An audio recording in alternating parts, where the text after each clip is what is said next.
Bonjour, ici Ladislas Maurice de Investisseur Globetrotter. Donc, il y a 2 ans, j'avais acheté un penthouse à Laureles à Medellín pour faire un investissement immobilier. Donc, à l'époque, avec Juliana, on avait montré l'appartement, on avait expliqué le genre de rénovation qu'on souhaitait faire et aussi les chiffres de rendement locatif auxquels on s'attendait. Donc maintenant, ça fait 2 ans, l'appartement a été complètement rénové. On va vous montrer le résultat des rénovations et aussi l'appartement a été loué pendant un bout de temps. Donc on va pouvoir faire une comparaison des attentes, donc des prévisions qu'on avait faites par rapport à la réalité et le chiffre de rendement locatif exact qu'on a eu. Donc Juliana, comment vas-tu? Oui, très bien. Et toi? Ça fait plaisir de te revoir après beaucoup de mois. Oui, tout à fait. Donc l'équipe de Juliana nous a aidés avec la rénovation, avec la gestion, etc. Donc vraiment de A à Z. Juliana, donc ça c'était un quartier San Joaquín au sein de Laureles que tu m'avais conseillé. Pourquoi? Oui, bien sûr. Donc ici, nous sommes à côté du quartier Conquistadores. San Joaquín est un secteur en développement. Donc il y a aussi beaucoup d'hôtels, des bars, des restaurants. Il y a de plus en plus des endroits d'intérêt pour les loisirs. En plus, San Joaquín est situé entre les zones des première et deuxième parc de Laureles. Donc, comme tu le sais bien, c'est des quartiers assez importants en matière d'investissement et d'intérêt culturel. Donc, voilà. Ouais, donc je me souviens, il y a quelques années, quand je me promenais ici, j'étais passé devant un coiffeur et il y avait des jeunes qui étaient devant, qui fumaient. Et quand je suis passé, ils me proposaient si je voulais acheter quelque chose. Et là, je viens de repasser devant le coiffeur, qui n'est plus un coiffeur, mais qui est un magasin de nourriture pour animaux. Et il y avait une européenne ou une américaine à l'intérieur. Donc il y a vraiment un vrai processus de gentrification dans ce quartier. Et donc ça se retrouve aussi en termes de trouver des locataires, en termes des prix de vente, etc. Oui, je voulais juste ajouter, le quartier de San Joaquín n'est pas loin d'autres zones d'intérêt comme Parques del Río, des centres commerciaux Unicentro. Donc il y a vraiment beaucoup de choix à côté. Parfait, donc allons-y. Allez, vas-y, on y va. Très bien, donc voilà, donc aujourd'hui c'est la première fois que je viens voir l'appartement après la rénovation. Super, bienvenue chez toi. Merci beaucoup. Donc voilà, donc on va vous montrer un peu toutes les chambres, la taille de l'appartement et après on va aller faire tous les chiffres. Et il y a même le locataire, donc vous pourrez un peu voir le type de locataire qui est ici. Donc Felipe, tu peux venir ici.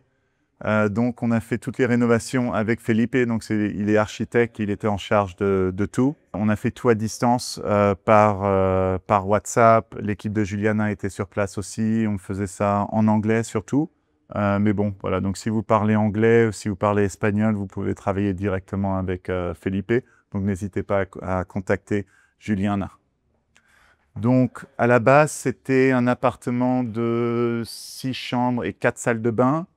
Et on a décidé de faire 5 chambres, 5 salles de bain.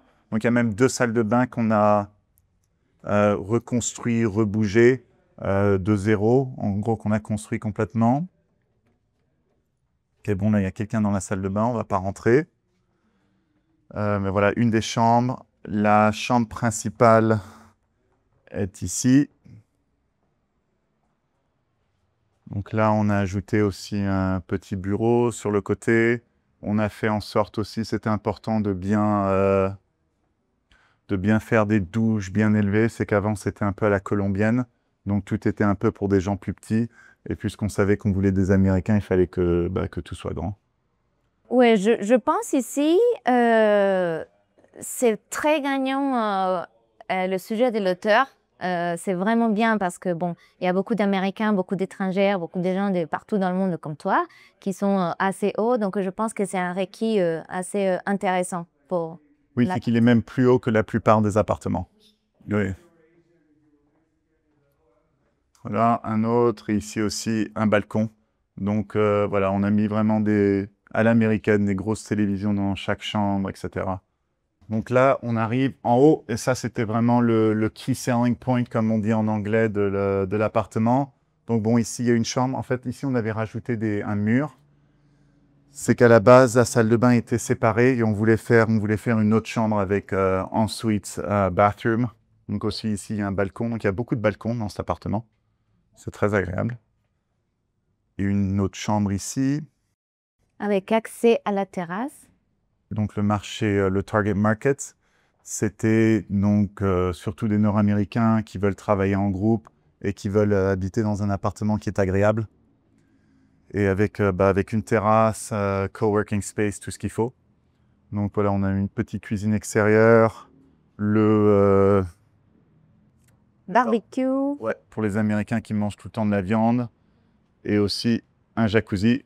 Donc Juliana fera faire un petit peu de maintenance sur le jacuzzi. Oui, je suis totalement d'accord. Je prends note. L'endroit pour que les gens puissent travailler, avec là, histoire le projecteur, même le board, où le tableau où les gens peuvent écrire ce qu'ils veulent. Et voilà nos locataires. How are you guys? Good? Good, good. Bien, okay. So can you tell us about yourselves, how you came about this apartment, what you like about it? Yeah, so I actually used to live here from 2014 to 2017.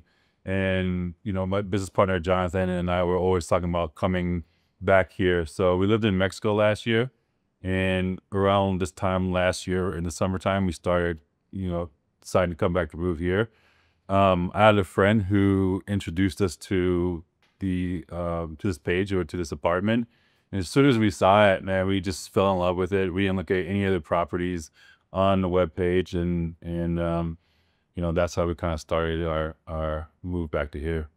Cool, fantastic, great. All right, thank you. All right, thanks a lot. Très bien, donc maintenant, on va vous montrer tous les chiffres en détail de l'appartement, donc les coûts des rénovations avant, après, les prix de location et tout ça. On fait ça? Parfait, allez, on y va. Très bien, Juliana. Donc, est-ce que tu peux nous parler un peu de l'artiste derrière qui a fait ça? Oui, bien sûr. Donc, c'est un artiste colombien. Il fait aussi des designs dans les Juan Valdez Café. Donc, c'est un café très connu ici. Donc, voilà, c'est quelqu'un vraiment d'intéressant et avec beaucoup de talent. Oui, donc c'est important de faire des petites, en anglais on appelle ça des petites final touches.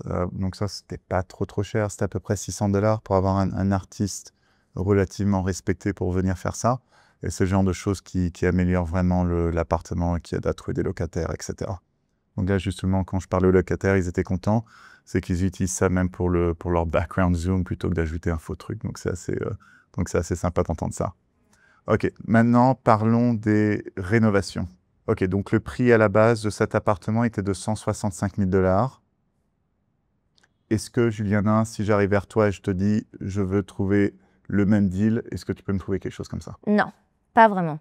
Ça, c'était il y a quelques années où nous pouvons trouver les prix par mètre carré un peu plus bas. Là, ce n'est plus possible. Ouais, donc c'était vraiment pas cher, même à l'époque. Si c'était possible de racheter un penthouse comme ça à ce prix-là, je serais le premier à le faire. Donc, voilà. Peut-être il y aurait des exceptions, des vendeurs qui souhaitent vendre assez rapidement par un sujet personnel, etc. Oui, peut-être il y aurait une perle rare dans le marché, mais ce n'est pas commun. Donc, parlons des rénovations. Donc, à la base, la rénovation était le budget était pour $78 000 et on a fini à $133 000. Donc, largement plus. Donc, qu'est-ce qui s'est passé? Il faut tenir en compte que c'était un grand projet de rénovation, beaucoup de choses à tenir en compte. Dans la procédure, c'était conseillé de changer, par exemple, la taille du jacuzzi, d'accord, un jacuzzi plus grand, d'ajouter d'autres air conditionnés dans les différentes chambres.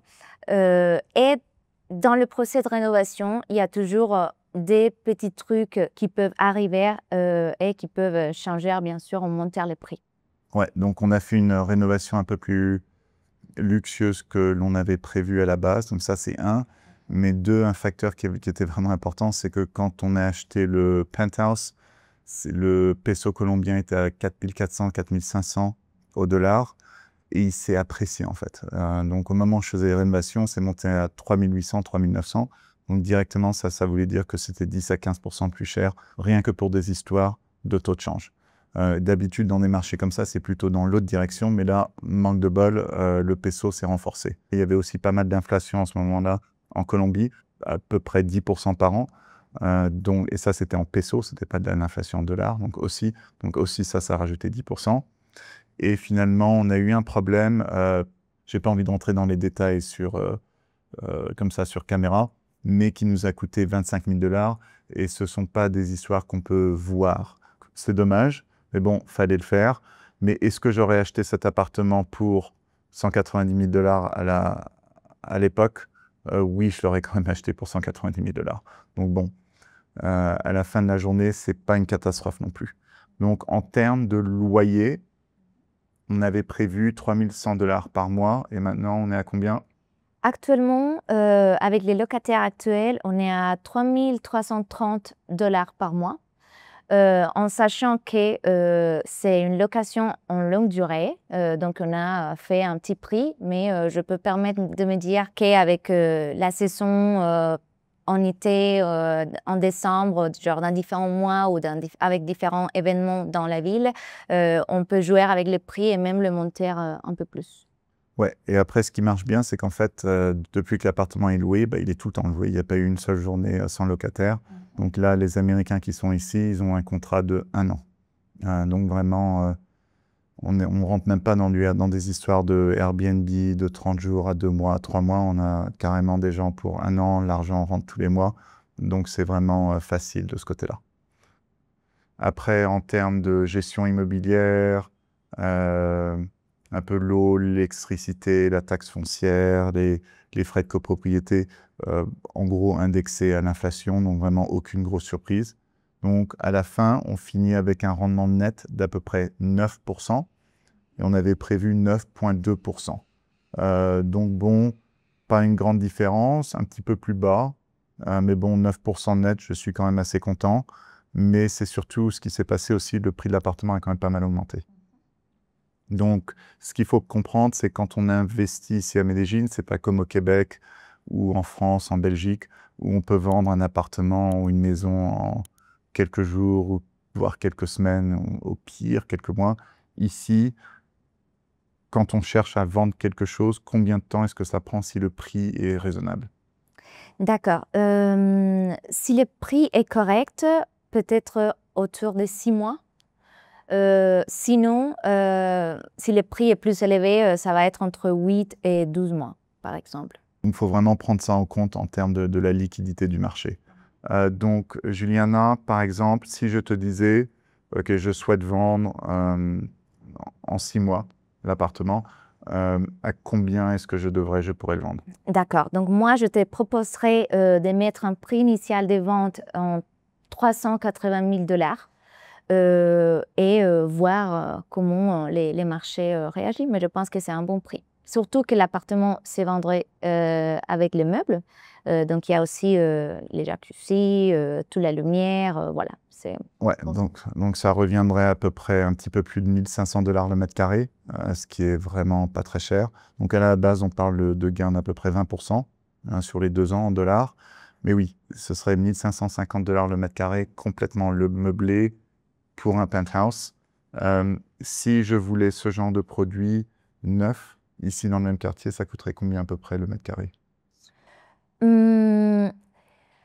Il y a beaucoup de facteurs à tenir en compte, bien sûr. Donc, la localisation exacte, si c'est un bâtiment nouveau, si c'est un vieux bâtiment, la taille, voilà. Donc, il y a différents facteurs à tenir en compte, mais approximativement, ça peut être 1 800 $ par mètre carré dans les secteurs ici. Et donc, si un nouveau client vient vers toi et te dit « Juliana, je veux faire du 9% net », est-ce que c'est très réaliste dans le marché actuel? Je pense qu'un chiffre plus réaliste, ça va être alentour de 7 ou 8%. Ça dépend de beaucoup de choses, de beaucoup de facteurs. On peut trouver des super investissements avec différents pourcentages, mais pour être réaliste, moi, je pense qu'on doit rester sur 7 ou 8%. Ok, ouais. Donc ce qui s'est passé dans les dernières années, donc les prix ont augmenté en dollars, mais aussi il y a plus d'offres en termes de construction, etc. Donc il y a plus de locations. Donc les rendements ont un peu baissé. Donc bon, ils sont toujours bien meilleurs que dans la plupart des pays dans le monde, mais ils ne sont pas aussi intéressants qu'il y a voilà, 2-3 ans. Donc, si vous êtes intéressé par le marché immobilier à Medellín, j'ai écrit toute une analyse sur le marché ici, les quartiers qui sont intéressants, les impôts, les régulations. Aussi, il y a des exemples d'autres investissements comme ça, avec des calculs de rendement locatif réels. Donc, il y a un lien en dessous. Et si vous voulez contacter la charmante Juliana, il y a aussi un lien en dessous. Donc, Juliana, tu peux aider les gens à trouver des investissements et à gérer aussi. Bien sûr, je serai ravie de vous aider dans votre projet à Medellín. Voilà, donc vous gérez combien d'appartements à peu près ici? Actuellement, on a 105 appartements en Airbnb. Ok, très bien, fantastique. Bon, Juliana, merci beaucoup. merci beaucoup. À bientôt, salut. N'oubliez pas de télécharger mon e-book gratuit 12 erreurs à éviter lorsque l'on investit dans l'immobilier international que vous trouverez sur mon site qui contient aussi de nombreux articles sur l'immobilier et l'expatriation. À bientôt.